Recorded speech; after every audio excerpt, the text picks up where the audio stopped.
করবে গণপিটুনি দিয়া দুই একটা গ্রামের ভিতর থেকে যদি মাইরা ফেলেন তাহলে মাদক ব্যবসা একবারে নির্মূল করা দ্বিতীয় যদি কোনো চাঁদা লাগে আমার পক্ষে 5 লাখ টাকা লেখা পশ্চিমপাড়া যুব সমাজের পক্ষ থেকে আবু ইব্রাহিম কিছু বলবে, সে অনুমতি চেয়েছিল, তাকে বলার জন্য অনুরোধ করব। বিসমিল্লাহির রহমানির রহিম। সম্মানিত সভাপতি, বিক্রামপুর গ্রামের 1 নং ওয়ার্ডের সম্মানিত সালিসিবৃন্দ ও সমবয়সী ছাত্র যুবক ভাইরা, আসসালামু আলাইকুম। আসলে এখানে আমরা প্রত্যেকে যে একটা মর্মান্তিক বিষয়টি আমরা এখানে বসেছি, একটা খুনির ব্যাপারে এবং প্লাস মাদকের ব্যাপারে যে সবাই একটা আলোচনা হচ্ছে, তাই আমি আমার বক্তব্যটা দীর্ঘায়িত করবো না। শুধু আমি একটা পয়েন্ট নিয়ে একটু কথা বলবো।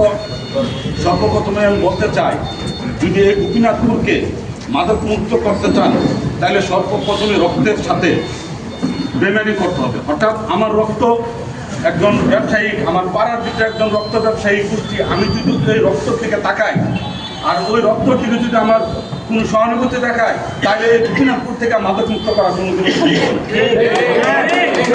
আমার রক্তের সাথে আগে বেমানি করতে হবে। আমি একটা উদাহরণস্বরূপ বলতে চাই যে অর্থাৎ ইব্রাহিম আলাইহিস সালাম যখন নাজিল হয়েছিল, আল্লাহ পাক যখন তাকে স্বপ্ন দেখাইছিল যে তোমার সবচেয়ে প্রিয় জিনিস তুমি কুরবানি করতে হবে আমাকে খুশি করার জন্য, তখন সবচেয়ে প্রিয় জিনিস উনি তার ছেলেকে ইসমাইল আলাইহিস সালামকে দেখাইতো। তখন ওনার ছেলেকে আমার ছেলেকে কুরবানি করা কিন্তু অনেক কঠিন। তো সর্বশেষ উনি সিদ্ধান্ত নিল যে আমি কুরবানি করবই। লাস্ট পরে যখন ওনার চোখ বেঁধে দেওয়া হয়েছিল, তাহলে কুরবানি কিন্তু প্রস্তুতি নিয়ে নিত। আল্লাহর তরফ থেকে হয়তো ইসমাইল আলাইহিস সালামকে বাঁচিয়ে আমাদের জন্য দুম্বা দিচ্ছে, ওখান থেকে আমরা কুরবানি পাইছি। তাইলে আমরা মনে করবো ওই মাদকটাকেও ওইভাবে নিজের আপন মানুষকে কুরবানি করে গোপীনাথপুর মাটি থেকে আমরা মাদক মুক্ত করি। আরেকটা পয়েন্ট আমি আপনাকে বলতে চাই, এই গ্রামবাসীর কাছে আমার অনুরোধ থাকবে, যখন এই গ্রামের বিভিন্ন স্পটে ডাকাতি হইতো, রাস্তাঘাটে ঘরের মানুষের যখন নিরাপত্তা ছিল না, তখন ওসি মহিউদ্দিনের দ্বারা ডাকাত চিহ্নিত করে আমরা গণপিটুনিটা কিন্তু 3 জন ডাকাত ওই তো বটতলায় মেরে ফেলছিলাম। যদি আমরা একবার মাদক ব্যবসায়ীদের ঘর বাড়ি ভাঙছি, কিন্তু মাদক ব্যবসায়ীদের শরীরে কিন্তু আঘাত করি নাই বা সেবনকারীর উপর আঘাত করি নাই, কিন্তু এর পরিপ্রেক্ষিতে কিন্তু মাদক ব্যবসায়ী এবং যারা সেবন করে তারা এটা কিন্তু অনুচলমান রয়েছে। একটা ভিডিও দেখছেন পাগলি, কিন্তু বাস্তবে কিন্তু আরো অনেকে মাদক ওখান থেকে আইন সেবন করছে, এর তথ্য আমাদের কাছে আছে। তো আমরা পরিবর্তিত যারা মাদক ব্যবসা করে তাদের বাড়ি ঘর ভাঙ্গা তাদেরকে 1% একটা সিগন্যাল দেওয়া হয়েছে।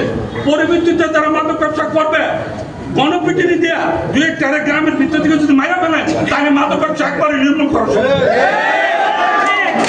আর এই মারতে যায় যদি প্রশাসনের দিক দিয়া বা গ্রামের দিক দিয়ে যদি কোনো চাঁদা লাগে আমার পক্ষে 5 লাখ টাকা লেখা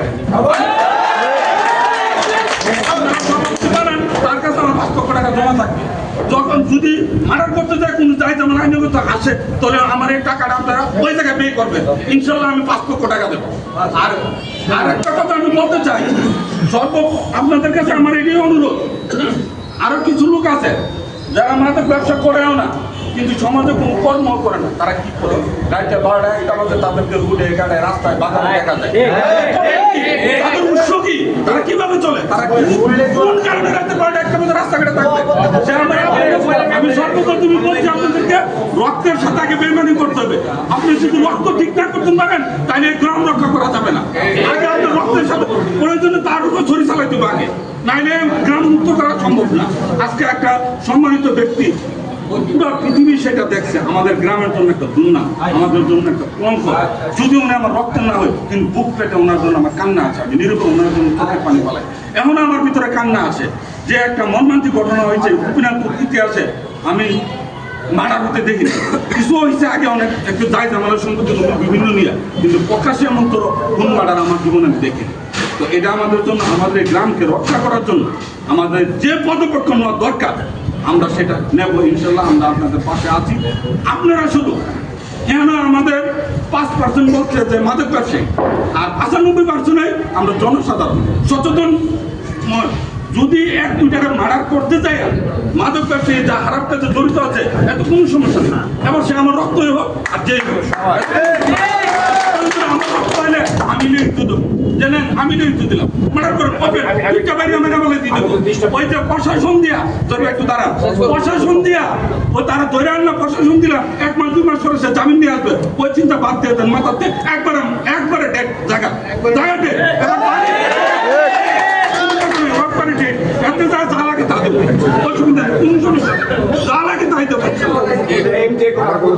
আমরা কথা শুনে একটু ভুল করে কথা কাউন্টারের কথা বলছি এই জন্য ইব্রাহিম যে তারা বলছে তারা যদি এইভাবে আপনারা বাস্তবায়ন না করেন এটা সম্ভব হবে না।